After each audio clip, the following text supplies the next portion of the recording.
Esta conferencia comenzará a grabarse.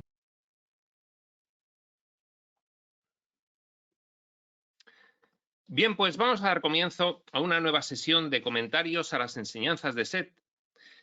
Y esta vez lo hacemos con el libro El material de Seth. Estamos en el capítulo 18. Estamos ya cercanos a la finalización de este texto. Hemos hecho 3 sesiones de este capítulo, un capítulo interesantísimo, un capítulo muy metafísico, bastante abstracto, bastante denso. El título del capítulo es El concepto de Dios. Y bueno, pues nos habíamos quedado en un punto ya cercano a la terminación del capítulo, en la página 244, en su principio. Entonces, lo que hemos visto hasta ahora es demasiado largo y complejo, incluso como para ser resumido, con lo cual lo recomendable es, si no se recuerda bien, pues verse las 3 primeras sesiones de este extraordinario capítulo, el concepto de Dios, según Seth. Nosotros lo que vamos a hacer es leer el último párrafo de la página 243 y a continuación ya empezar el texto correspondiente a la sesión de hoy. Este último párrafo decía así: la personalidad de Dios, como generalmente se concibe, es un concepto unidimensional. Aquí en la Tierra tenemos un concepto de la personalidad de Dios unidimensional, como si fuese, pues, en fin, un ser que no, digamos, que transita en todos los niveles dimensionales, dado que, bueno, pues a lo largo de la historia de la humanidad muy poca gente ha accedido al concepto de niveles dimensionales. Entonces tenemos un concepto que es el concepto de las religiones evolutivas. Esta información se da, recordemos, pues hace algo menos de 60 años y, lógicamente, pues en aquella época la espiritualidad estaba recién comenzando como fenómeno abierto a todo el mundo. Entonces, el concepto que tenemos de Dios, de su personalidad, en aquella época en la Tierra es unidimensional. Ahora ya los estudiantes de espiritualidad profunda, pues lógicamente empiezan a tener un concepto cada vez más elevado de lo que es Dios. Dice Jane que a Seth no le gusta hablar de Dios, sino de todo lo que es, o una gestalt de energía primaria, gestalt primaria de energía, porque Dios parece que le evoca el Dios de las religiones evolutivas, y eso es un concepto que ya hay que superar. Repetimos, la personalidad de Dios, como generalmente se concibe, es un concepto unidimensional, basado en el pequeño conocimiento que tiene el hombre de su propia psicología. Pequeño conocimiento de su propia psicología. Lo que prefiere es pensar como Dios es, asimismo, un gestal de energía o conciencia piramidal. Nosotros hemos puesto aquí en estas sesiones de esta serie, y en general en las series de Espacio Sutil, el símil con el árbol de la conciencia. Hay, digamos, un núcleo del cual parten muchos árboles de conciencia. Nosotros en realidad somos la hojita, como personajes humanos, una hojita de las infinitas hojitas que tiene nuestro árbol de conciencia, y la suma de los infinitos árboles de conciencia pues sería esa gestalt piramidal de la que habla Seth. Se percata a sí mismo como alguien que es, como por ejemplo tú, Joseph, le dice Seth al marido de Jane, que toma notas cuando ésta canaliza. Se percata de sí mismo como alguien que es como tú, Joseph. Se percata de sí mismo como la semilla más pequeña. Esta porción de todo lo que es se da cuenta de sí misma como tú, que está enfocada dentro de tu existencia, y puede llamarse para pedir ayuda cuando es necesario. De ahí viene lo del concepto de la chispa divina. La chispa divina es ese fragmento de Dios. En el libro de Urantia le llamaría el ajustador del pensamiento. Por eso dice aquí Set la semilla más pequeña. Es decir, Dios se fragmenta pasando de la unidad a la multiplicidad en la exploración del espacio-tiempo en infinitos fragmentos. Pero todos ellos son Dios autoexperimentándose a sí mismo. Solo que los personajes en los que, digamos, entra para esa experimentación, precisamente nuestro propósito, el propósito general, es que nos demos cuenta de que llevamos ese fragmento dentro, de que somos ese fragmento en realidad, de que somos en realidad Dios. Pues bien, eso era el último párrafo de la página 243, que fue el final de la pasada sesión tercera, y hoy empezamos ya la lectura final de este capítulo en esta lección cuarta. Sigue hablando Set. Esta porción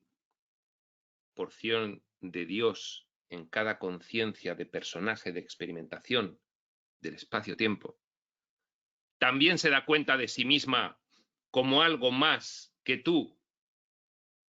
La chispa divina no solo es consciente del personaje, sino de algo más.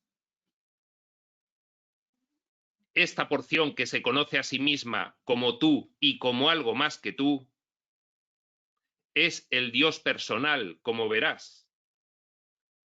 Fíjate qué interesante, porque Set nos está dando varios conceptos de Dios, según el nivel desde el cual se le contemple, como todo lo que es una gestalt piramidal de energía.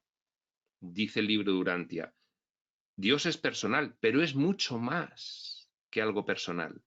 Dios también tiene un aspecto impersonal. De hecho, todo lo que vemos es Dios, en última instancia. Ahora aquí está Set diciendo, la porción de conciencia que está dentro de ti y que se conoce a sí misma como tú y como algo más que tú, es el Dios personal, es el aspecto personal de Dios. Entonces, en ese sentido, ¿Dios es personal o no?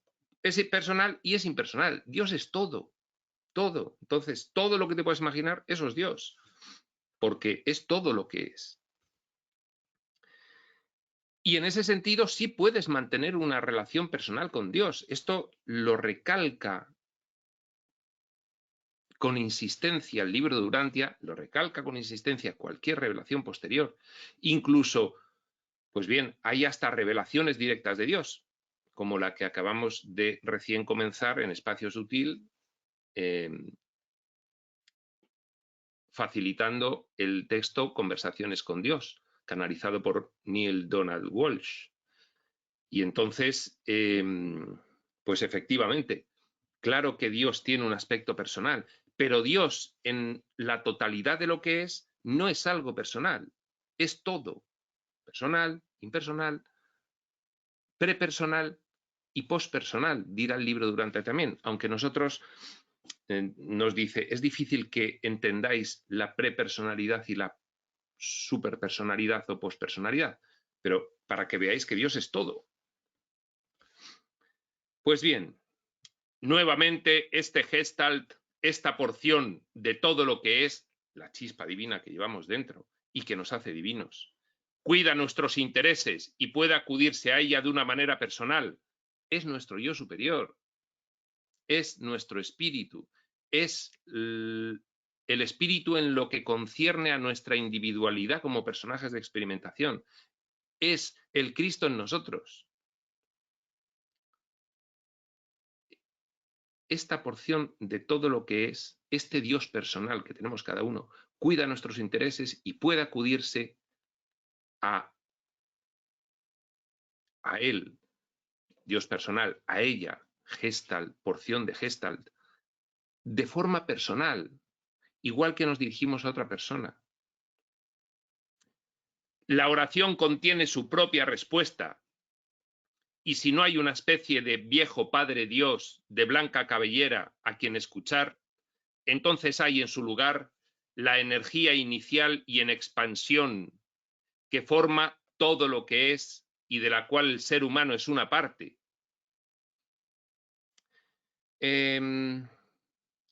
¿Qué nos está queriendo indicar Set? Nos quiere indicar que en realidad Dios es todo. Ese es el concepto más elevado, por eso le denomina todo lo que es.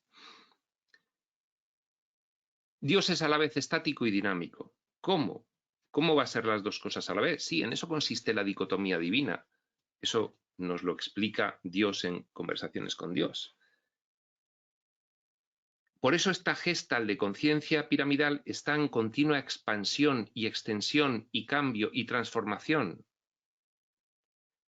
Pero a su vez, su esencia es inmutable. Entonces, es estático y es dinámico. En cuanto que infinito se expande infinitamente y se transforma y cambia infinitamente. En cuanto que sigue siendo el origen de la realidad total, es estático.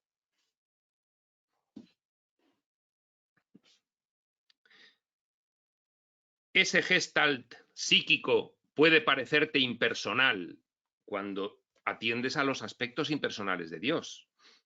Entonces el espacio y las nebulosas y los gases y la energía es Dios. Claro que es Dios. Todo es Dios. Entonces, aquí, en estas experiencias, hemos desgajado lo personal de lo impersonal. De hecho, el yo soy, en el que el yo soy originario, primigenio, primera causa, tal como ha dicho Set, cuando va tomando conciencia de un deseo y un anhelo y sus pensamientos, que al principio son nebulosos, se van especificando, ahí prepara, esto lo explica muy bien el libro Durantia, se prepara internamente para poder hacer esa explosión hacia la multiplicidad y liberar a esas conciencias individualizadas que podríamos llamarles la filiación. Entonces, todas esas diferenciaciones internas son lo que después se manifiesta aquí en la exploración espaciotemporal como lo potencial y lo actual, lo dinámico y lo estático, lo personal y lo impersonal, etc. La unidad y la multiplicidad. Pues bien, ese gestal psíquico puede parecerte impersonal, pero puesto que su energía da forma a tu persona, ¿cómo puede ser impersonal? Porque depende de el enfoque que le des al concepto de Dios. Dios tiene aspectos personales y aspectos impersonales. Con los personales, tú tienes directamente una porción, un fragmento del aspecto personal de Dios en ti, con el cual puedes entablar conversación. Es tu naturaleza real, es lo que tú eres. Y a su vez, Dios como conjunto de todo lo que es, pues puede parecer impersonal, porque es el agregado de todo lo manifestado. No solo las conciencias vivas, sino la materia inerte también. Esto hablando del séptimo nivel físico-material, porque hay otros 6 niveles dimensionales. Esta forma de clasificarles es arbitraria, pero la seguimos de los textos revelados, que clasifican los niveles dimensionales en 7, porque el 7 pues, es un número bastante común en esta cuestión cosmológica.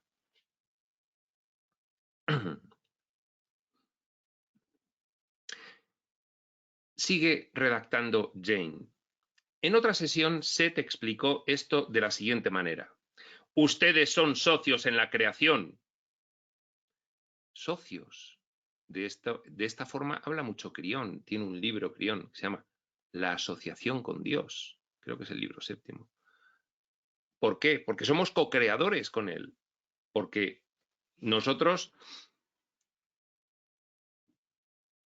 como individuos, como individualidades, como identidades, podemos activar una creación, pero siempre bebemos de la fuente de la creación, que es Dios, sin el cual no podríamos crear. Entonces, estamos asociados con Él en la extensión de lo que Él es, de forma infinita, en todos los aspectos. Estamos asociados con Él. Ustedes son socios en la creación. Lo que tú llamas Dios es la suma de todas las conciencias y, no obstante, el total es más que la suma de sus partes.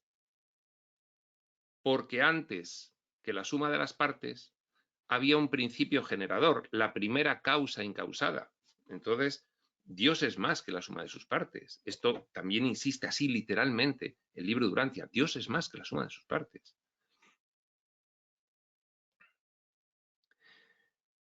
Dios es más que la suma de todas las personalidades, porque las personalidades son el aspecto personal.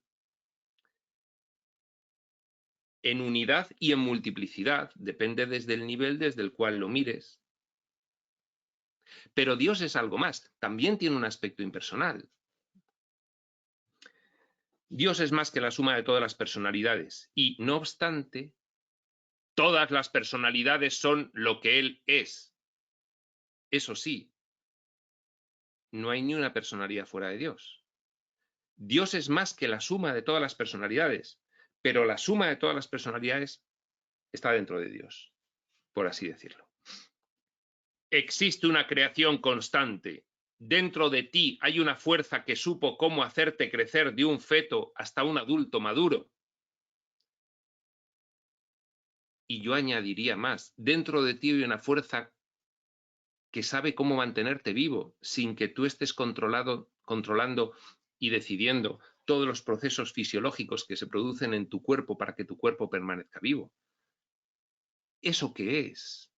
Ese es el Dios en ti, el espíritu, el que anima. Existe una creación constante. Dentro de ti hay una fuerza que supo cómo hacerte crecer de un feto hasta un adulto maduro. Esta fuerza es parte del conocimiento innato dentro de toda conciencia y es parte del Dios que hay dentro de ti. Efectivamente. Fijaos, esta fuerza es parte del conocimiento innato. Crión utiliza también esta palabra, el innato, refiriéndose a este mismo concepto, el conocimiento innato que hay dentro de ti. Esta fuerza es parte del conocimiento innato dentro de toda conciencia y es parte del Dios que hay dentro de ti. La que sabe cómo hacerte crecer desde un óvulo fecundado hasta un ser humano y la que sabe mantener todos los procesos fisiológicos de tu cuerpo, millones, para que se mantenga vivo. La responsabilidad por tu vida y tu mundo es ciertamente tuya, porque tú estás manejando el destino de tu propia personalidad individual. La responsabilidad por tu vida y tu mundo es ciertamente tuya. De hecho, pues bien, el escenario espacio-temporal ha sido creado por la filiación.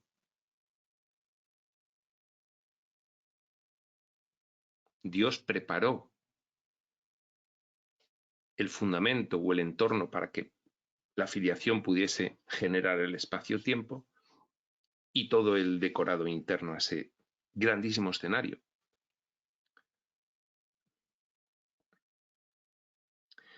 La responsabilidad por tu vida y tu mundo es ciertamente tuya. No ha sido impuesta sobre ti por algún agente exterior. Principio de responsabilidad absoluto. Tú das forma a tus propios sueños y formas tu propia realidad física. El mundo es lo que tú eres. Es la materialización física de los yoes internos que lo han formado. El mundo que conocemos, el espacio-tiempo, es la materialización física, hablando del séptimo nivel dimensional, y de todos los demás, de los yoes internos que lo han planificado, generado y manifestado, ya sea de forma material, de forma astral, de forma semi-espiritual. Pero somos nosotros el universo espacio-temporal. La filiación, más claro no lo puede decir Set.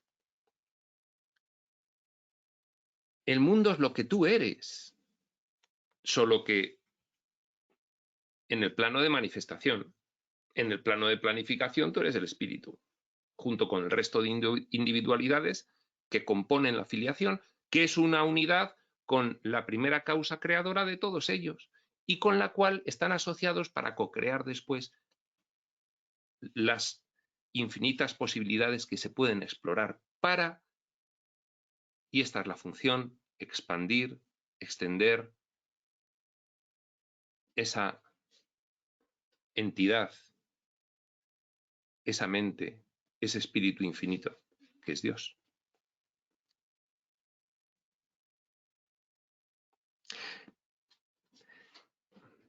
Pero si Dios no puede objetivizarse, dice Jane, ¿qué hay respecto a Cristo? Set dice que no existió como personaje histórico. Cuando la raza se halla en la más profunda tensión, tiene que decir la especie, bueno, es un tema de traducción, cuando la especie humana se halla en la más profunda tensión y se enfrenta a grandes problemas, acudirá a alguien como Cristo, un personaje del propósito de ayuda que generamos nosotros en nuestros niveles elevados, en nuestros yoes internos, significa exactamente igual, que generamos nosotros para que haga una representación dramática en la historia teatralizada y venga a ofrecer ayuda. El espíritu dice, vamos a generar a los personajes de experimentación, los humanos. Y como se les ha ido de las manos porque tienen libre albedrío, vamos a generar a un personaje arquetípico, compuesto por todos nosotros, que venga y que les ayude. Pues bien, ahí hay tres cosas diferentes. El Jesús hombre, Yeshua, la entidad arquetípica del propósito de ayuda, diría Urantia, Micael de Nevadón. Lo de los nombres no es importante el concepto. Y la energía que Micael de Nevadón trae y genera cuando toma la forma de Yeshua, que es la energía crística.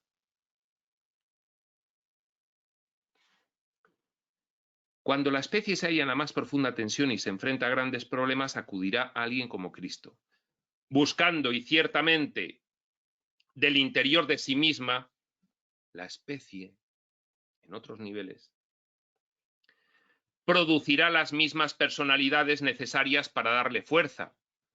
Nosotros mismos hemos planificado la venida de Cristo, porque nosotros mismos planificamos toda la exploración espaciotemporal desde el nivel de filiación.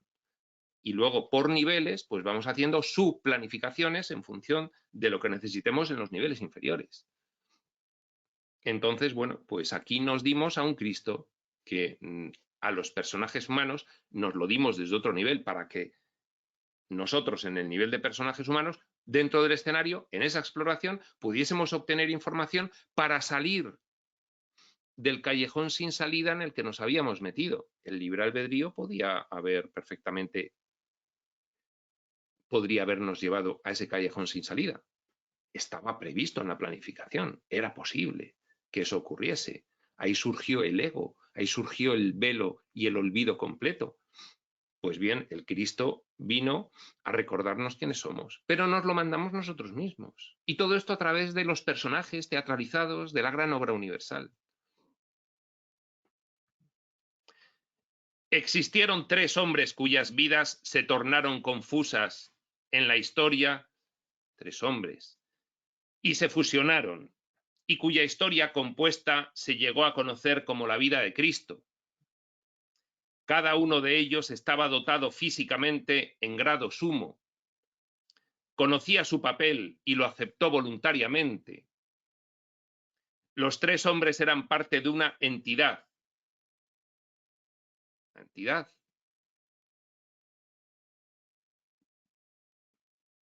El personaje de ayuda que el libro de Urantia llama Micael de Nevadón. Ganando existencia física en una época. Sin embargo, no nacieron en la misma fecha. Existen razones de por qué la entidad, Micael de Nevadón, no retornó como una sola persona, solo como Jesús, no. Estuvo en dos personajes más. Por una parte, toda la conciencia de una entidad sería demasiado poderosa para un solo vehículo físico. No hubiese podido Yeshua ben Yosef con la energía crística completa él solo. Por otra, la entidad quería un ambiente más diversificado de lo que de otro modo podía proporcionarse. La experiencia humana es tan limitada que con un solo personaje humano, pues no se cumplía el propósito tal como se quería llevar a efecto. Y todo esto es lo actuado y lo planificado proviene de nosotros en otros niveles, que somos los que al final estamos manejando la exploración espaciotemporal. Desde el nivel de filiación, fuera del espacio-tiempo.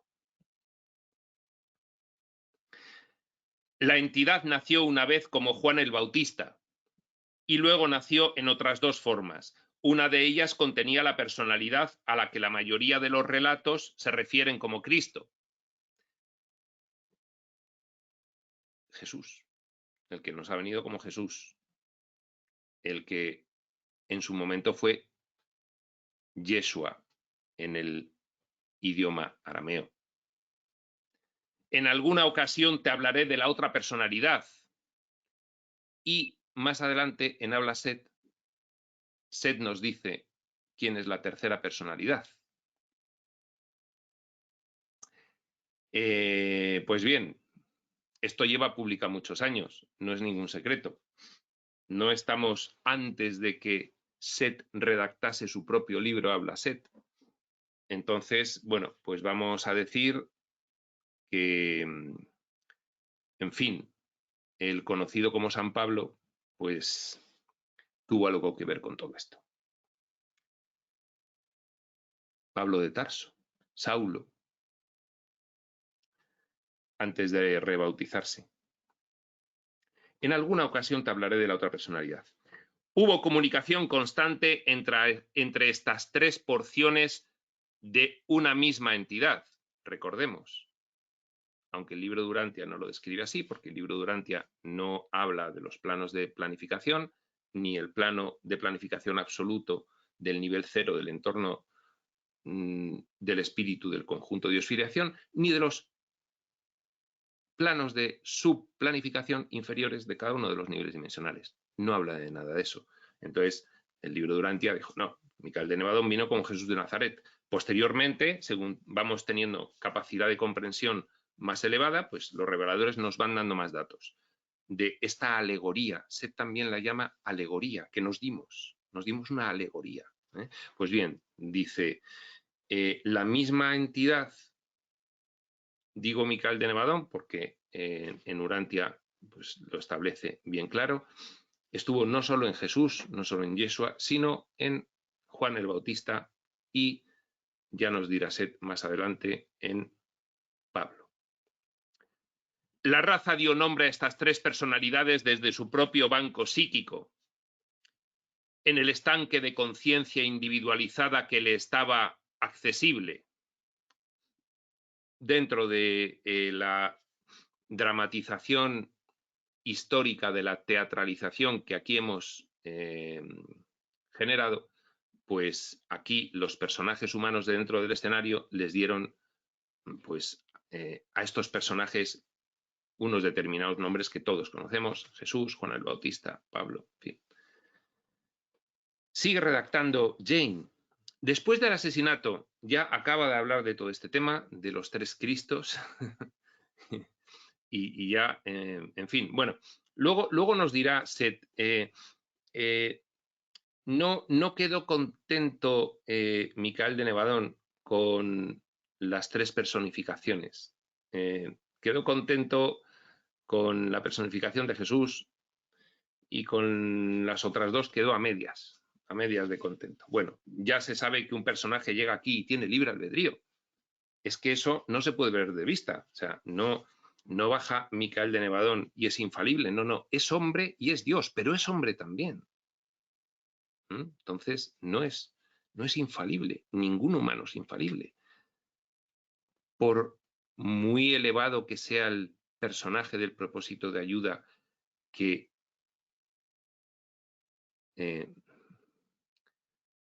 es la esencia de ese humano, por muy elevado que sea. Bueno, aquí cambia completamente de tema Jane y hace un punto y aparte amplio. Y dice, después del asesinato de Martin Luther King Jr., mis estudiantes en la clase, recordemos que Jane era profesora de percepción extrasensorial, se sentían sumamente perturbados y, como mucha gente en Estados Unidos y probablemente en todo el mundo, comenzamos a discutir el significado de la violencia. En medio de nuestra conversación entró Seth. Se les ha conferido libre voluntad y albedrío. Dentro de ustedes hay planos. Los niveles dimensionales en los que tiene presencia el árbol de conciencia que somos. Dentro de ustedes hay planos. Saben lo que van a lograr como individuos y como pueblo, como raza y como especie, internamente. Pueden preferir ignorar esos planos. Ahora bien, haciendo uso de su voluntad libre, han hecho realidad física algo por completo diferente a lo que se pretendía. Aquí nos va a decir Seth, como nos dice el resto de reveladores, que la cosa dentro del escenario se nos fue de las manos. Dentro del escenario los personajes van con un guión, pero hay libre albedrío, hay posibilidad de improvisación. Y entonces, como colectivo, se nos fue de las manos. A muy altos niveles estaba previsto y había conocimiento de los potenciales probables de que eso podía ocurrir. Sí. ¿A niveles bajos no se había planificado así? No. Se había planificado sin completo olvido, sin sueño hipnótico, sin ego alterado. Sí había ego, pero recordaba. No era un ego alterado y distorsionado que ya no recordaba quién era, que es lo que ocurre en nuestra actual civilización y en otras civilizaciones previas, y es en lo que consiste esa frase de se nos fue de las manos. Se les ha conferido libertad y libre voluntad y albedrío. Dentro de ustedes hay planos. Saben que lo que van a lograr como individuos y como pueblo, como raza y como especie. Pueden preferir ignorar esos planos. Ahora bien, haciendo uso de su voluntad libre, han hecho realidad física. Han hecho de la realidad física algo por completo diferente a lo que se pretendía. Han permitido que el ego se volviera exageradamente desarrollado y sumamente especializado. En muchos aspectos se encuentran en un sueño. Son ustedes los que han hecho el sueño tan vívido. Iban a trabajar y resolver problemas y desafíos, pero siempre estando conscientes de su propia realidad interior y de su existencia no física. Una percepción corregida, un ego sin alterar. Pero se nos fue de las manos y fuimos al extremo, al olvido completo. En gran medida han perdido contacto con esto. Se han enfocado tan poderosamente en la realidad física que ésta se ha convertido en la única realidad que conocen. Cuando matan a un hombre, creen que lo matan para siempre. Aquí enlaza con lo de Martin Luther King. Por lo tanto, el asesinato es un crimen y es necesario enfrentarse a él, puesto que ustedes lo han creado. La muerte no existe en tales términos. En el amanecer de la existencia física, en los días anteriores a que se iniciara la historia, el hombre sabía que la muerte era meramente un cambio de forma. Ningún dios creó el crimen del asesinato y ningún dios creó el dolor o la pena. nuevamente, debido a que ustedes creen que pueden matar a un hombre y a su conciencia para siempre, entonces el asesinato existe dentro de su realidad y debe manejarse en ese contexto. El asesinato del Dr. King, Martin Luther King, cree que ha eliminado una conciencia viva por toda la eternidad. Pero los errores y equivocaciones de ustedes, para su gran fortuna, no son reales y no afectan a la realidad, lo cual se encarga de enfatizar periódicamente un curso de milagros. Pues el Dr. King todavía vive. Sigue redactando Jane. Mi clase es pequeña, pero los estudiantes varían en edad desde los 16 hasta los 60 años. Cierta noche estábamos discutiendo las manifestaciones estudiantiles. Carl y Sue, matrimonio joven amigo en aquella época de Jane y Rob, se encuentran ambos empezando su década de los 20 años y habían venido sosteniendo ideas de no violencia y paz. En fin, se imponía ese gran movimiento pacifista que después, junto con otras características, se le acabó denominando el movimiento hippie. Los adultos mayores comenzaron a quejarse de los manifestantes con bastante amargura. Sin embargo, Sue dijo con cierto calor, con la impulsividad de la juventud: bueno, yo estoy contra la violencia también, pero en ocasiones esta está justificada. Apenas dejó escapar estas palabras de su boca, sigue diciendo Jane, Seth la interrumpió. Todo el mundo brincó. En el calor de la discusión, tanto Seth como la clase en general se habían olvidado.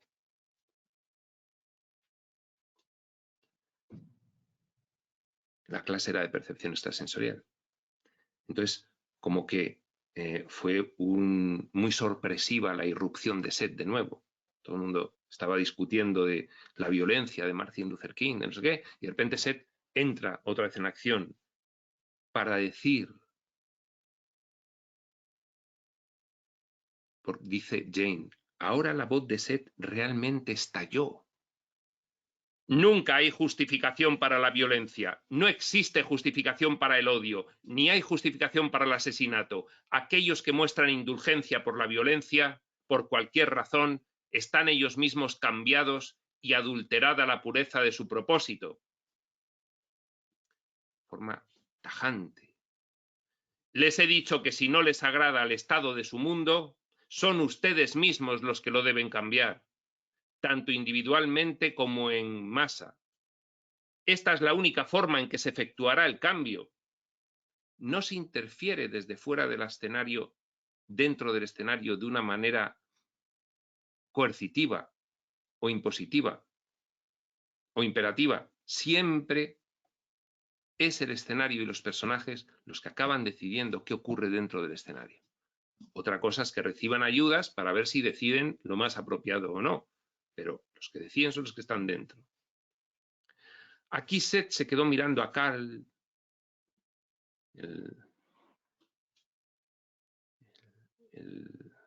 el amigo de la pareja de amigos de Jane y Rob, y dijo: si tu generación o cualquier generación efectúan un cambio, esta es la única manera en que se hará.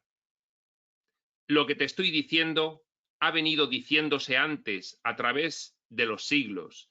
Es responsabilidad de ustedes, entre paréntesis, señalando a Sue y a Carl, el que escuchen o no. De esta manera también habla el Dios de Conversaciones con Dios. De esta manera también habla Dios en Conversaciones con Dios.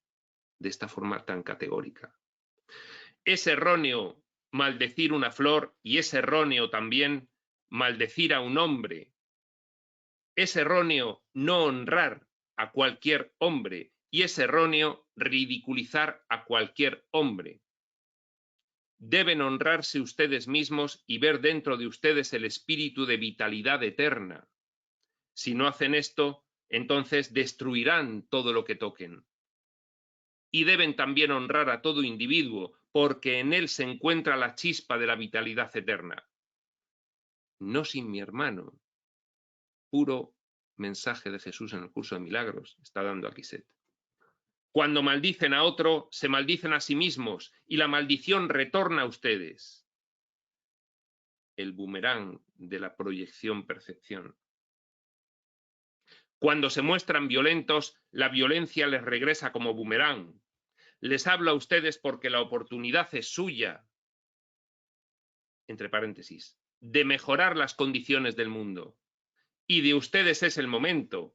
No caigan en las viejas formas que los llevan precisamente al mundo que temen. Cuando todo joven se rehúse a ir a la guerra, tendrán paz. En tanto combatan por ganancia y codicia, no habrá paz. Y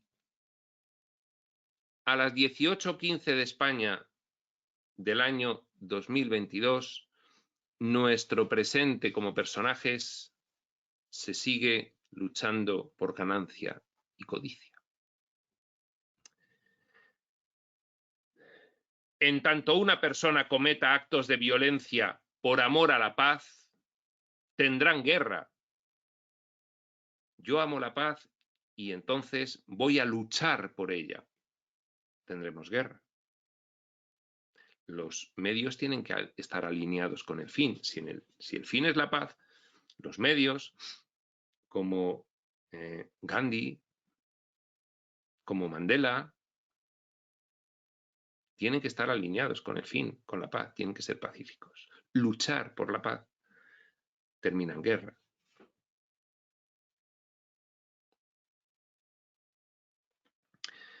Desafortunadamente, resulta difícil imaginar que todos los jóvenes en todos los países se rehúsen a marchar a la guerra al mismo tiempo.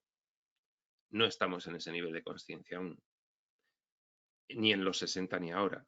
Ahora bastante más. Fijaos cuando recientemente el decisor de un país invasor de otro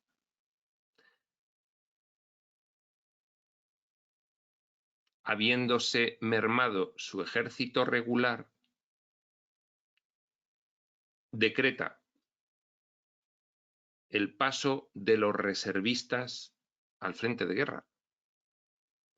Y los reservistas empiezan a huir del país como agua cayendo por un colador. Entonces esto ha cambiado desde hace 60 años. Esto ha cambiado. Alguien dirá, cobardía, hay que defender la patria, no sé qué. Escuchemos a Seth. No es un tema de cobardía, es de principios, principios alineados con el espíritu. No hay justificación para la violencia.